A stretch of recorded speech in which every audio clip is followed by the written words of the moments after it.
All right, Psych class, it is week 5 of distance learning. And like you, I am probably just as jaded as you are about online learning. This next project is, guys, this is going to be pretty much it. The Don Quixote, Sane or Insane. It's the seniors last week. We're going to dream big. We're going to go Don Quixote. We're going to get a little almost too idealistic. In our world. So this is basically what you're going to be doing for this week. Next week, I'll probably just post a little video and I wouldn't even call it a test, juniors. I would call it more of a reflection. And that's about it. And then you'll pass psychology, and hopefully I'll have some of you as my peer tutors in the future. So it's the last week for seniors. We're going to be looking at Don Quixote. Maybe you're familiar with Don Quixote. Maybe you're not. I don't know.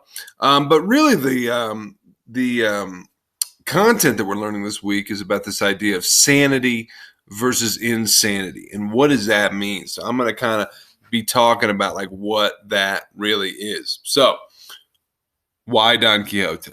Well, as the seniors, not very many seniors are really engaging to this point, but for the seniors that are engaging, I want them to dream big, because Don Quixote is kind of a guy who, is he crazy because he's just, thinks that he can do things that are maybe beyond his abilities? I don't know. Obviously, there's also the cross-disciplinary implications, right? This is the first novel, really. Cervantes' Don Quixote is really the first novel. It was originally written in Spanish. He's from La Mancha, which is in Spain. We're going to be doing this through the lens of like you're a forensic psychologist who's actually testifying for either the defense or the prosecution in this mock trial of Don Quixote. Of course, we would be doing this trial, and I'd be wearing the wig and everything, and we'd be having a great time if we were at school. But in this case, we're just going to have to use Don Quixote in what we can do. Okay, so it's all about literacy. I just want you guys to know about Don Quixote and just kind of know what it is and its place in literature and how we can look at things through literature through the lens of psychology. Don Quixote, the only fictional character that has a word named after him, Quixotic. So I want exceedingly idealistic, maybe unrealistic and impractical. Surely want hope that the seniors go out on some Quixotic adventures when all of this pandemic stuff is over. So really just want you to understand the context of Don Quixote, understand the crime that he's being accused. We're going to read like the most famous chapter of the book. Read the chapter, cite specific behaviors. Then I want you to diagnose him with either single or multiple DSM disorders, which you've already looked through. We've looked through mood disorders, schizophrenia, personality disorders.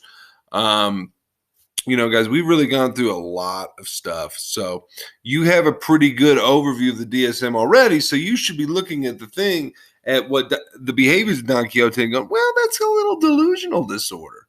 Or maybe he has a personality disorder there. So that's kind of what I want you to do. And that's what this class is all about, right? Looking at the world, looking at through the world, through the lens of somebody who's aware of behavior. Then I want you to testify on a flip grid of whether you're in your expert opinion. Guys, you got 2 weeks to do this, okay? So I don't want this to be something that you're like, oh my God, I can't do it. Reddish just got me doing this. You got 2 weeks. I want you to do a good job on this. Next week, I'm going to put up a Google form, and you're going to just reflect on the year. So insanity. Insanity is a legal term. It is not a psychological concept. It is not mental illness. Insanity is not mental illness. Insanity indicates whether an individual can be held responsible for his or her actions at the time of the crime in the court of law. Okay?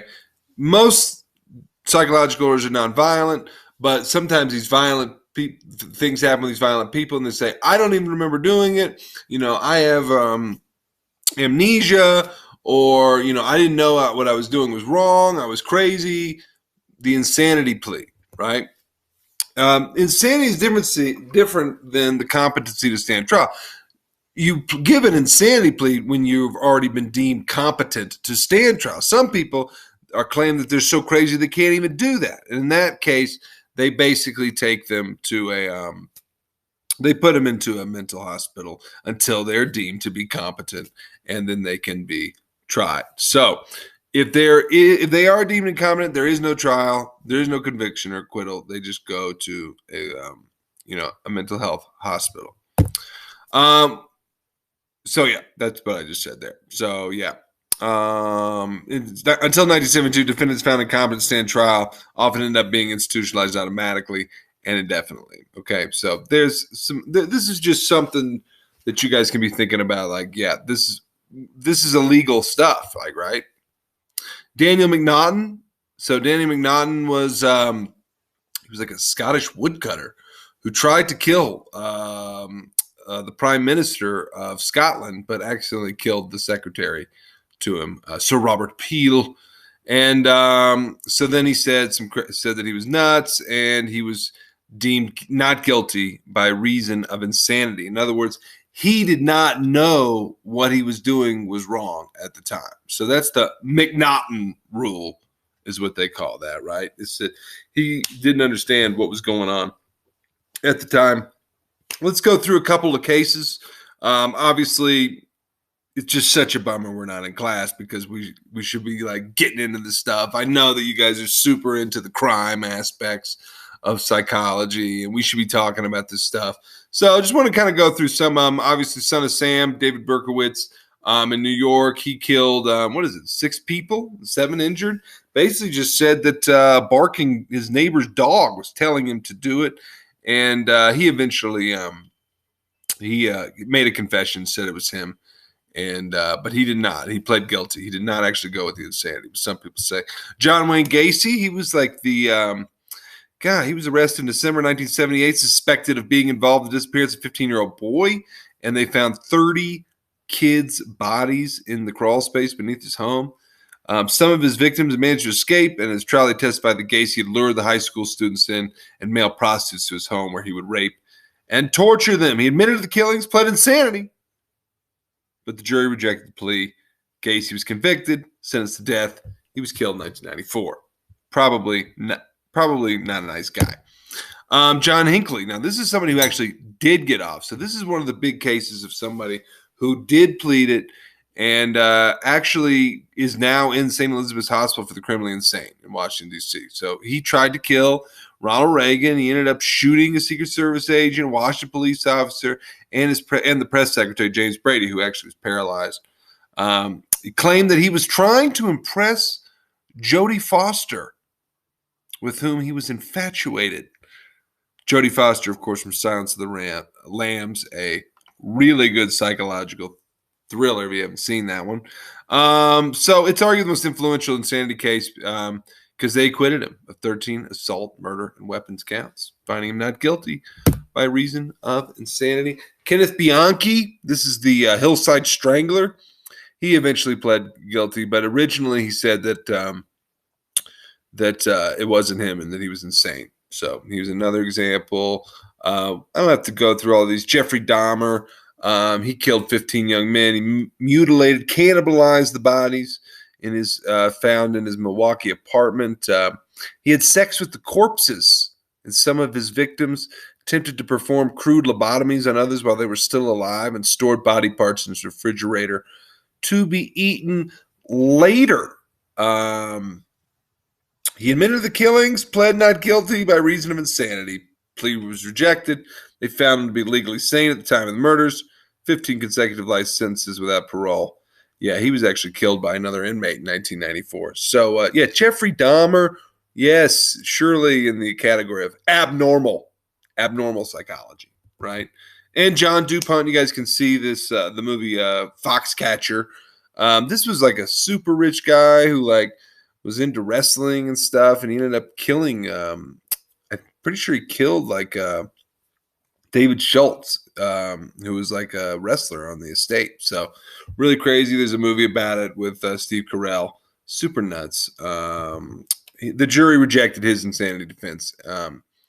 and convicted him of murder. So that's what happened with him. So the big idea is here, guys, I just want you to be aware that there's these public misconceptions about the insanity defense. People think that maybe it's used more often than it is. It is rarely used, less than 1%, and it is almost always unsuccessful. Okay. If one is found guilty by reason of saying, they're committed to a psychiatric hospital until deemed no longer a threat. So they don't go to jail; they go to a hospital. So that's why somebody who maybe killed somebody and is looking at the death penalty could plead insanity. That's why you would do that. Don Quixote. Basically, Don Quixote attacks this windmill, and the owner of the windmill is not happy about the damage to the windmill, even though Don Quixote kind of got damaged himself. So, the first thing I want you to do, guys, I put the little Wishbone episode on there. You guys don't have to watch that. Really want you to watch the NPR anniversary conversation about Don Quixote, just to give you a bigger context of the big themes and the history of the book. The Thug Notes, I put the link to the Thug Notes. Thug Notes, as silly as they can really kind of give you a nice overview. So check that out, because I really just want you to that's really the big idea of all this, guys, is I want you to just kind of understand the concepts of Don Quixote and its legacy in literature and now in psychology, because you're looking at it with a psychological lens. And then Wednesday, I want you to look at the chapters. I want you to look at the chapter where he attacks the windmill, and then the next episode that happens in the middle of that chapter, and just be looking at what's going on. What's up with Don Quixote, if that's even his name?